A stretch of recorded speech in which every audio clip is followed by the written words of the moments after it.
Hey, what's going on there, YouTube? This is SEL0320 representing JVS. So I'm back here again for another review / first reaction for Supergirl. This is episode 10 of the second season. The name of this episode is We Can Be Heroes. This is the reappearance of the villain Livewire. If you look to my left, that is my fiance. She does not want to move. She is working on work and she is just going to be here. She's not involved, even though she saw the episode with me. What did you think of the episode, babe? I was doing work for school. No, you were looking at the episode. Serial. Yeah. It was cool. Doing work for school right now. Sorry, I just really didn't want to get up. I was in the zone.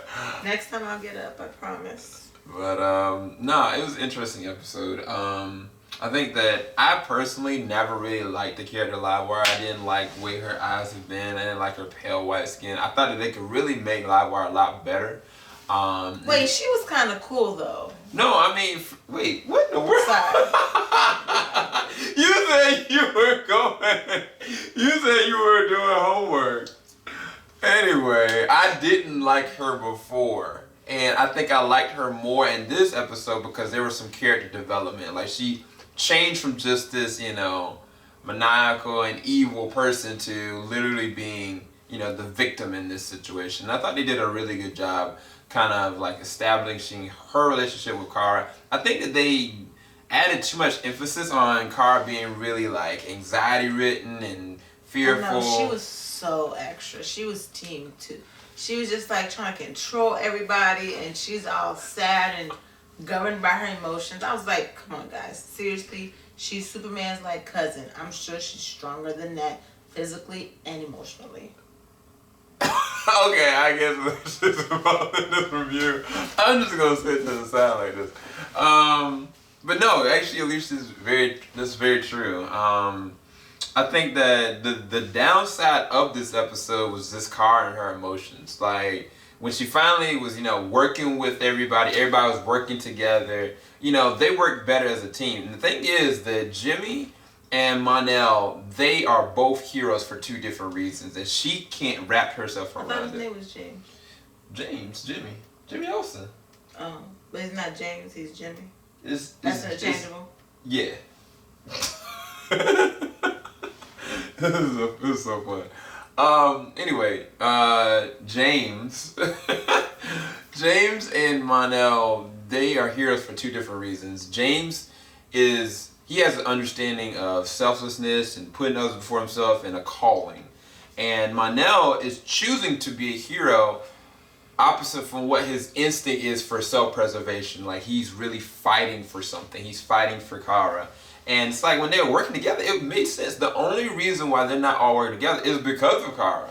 And I think that eventually it's going to go full circle. But I just hate the melodrama there. I think that one of the two relationships could have been resolved into something, even if Kara went with Mon-El and embraced with the relationship thing, or even like came to terms with the fact that James has to come into his own. I mean, she's not in his life like that anymore, and that's fine. That's true, because how you gonna tell that man you don't want to be with him, but then you want to control his life? If you want to control a man's life, you got to be with them. Oh Lord, what is going on? JK. Wow, Lord Jesus. Anyway, John Jones, the Martian Manhunter, and Magan is literally dealing with this situation where she's kind of like dying, like her brain is dying.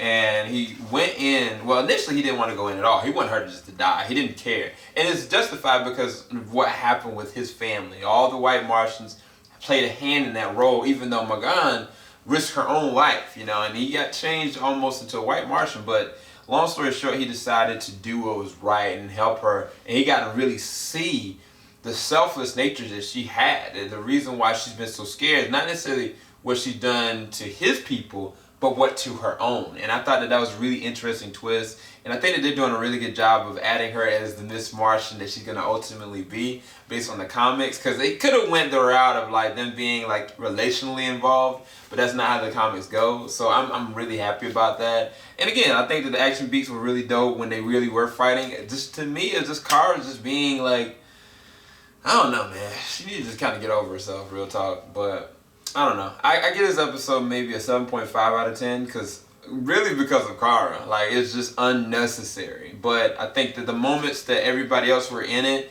like, it was really fun. It was a really good episode. And the next episode is going to be interesting to see what happens with Magan. And even with Monel with the Daxons, because I don't know who's hunting him. But anyway, hope you've enjoyed this review with me and Alicia.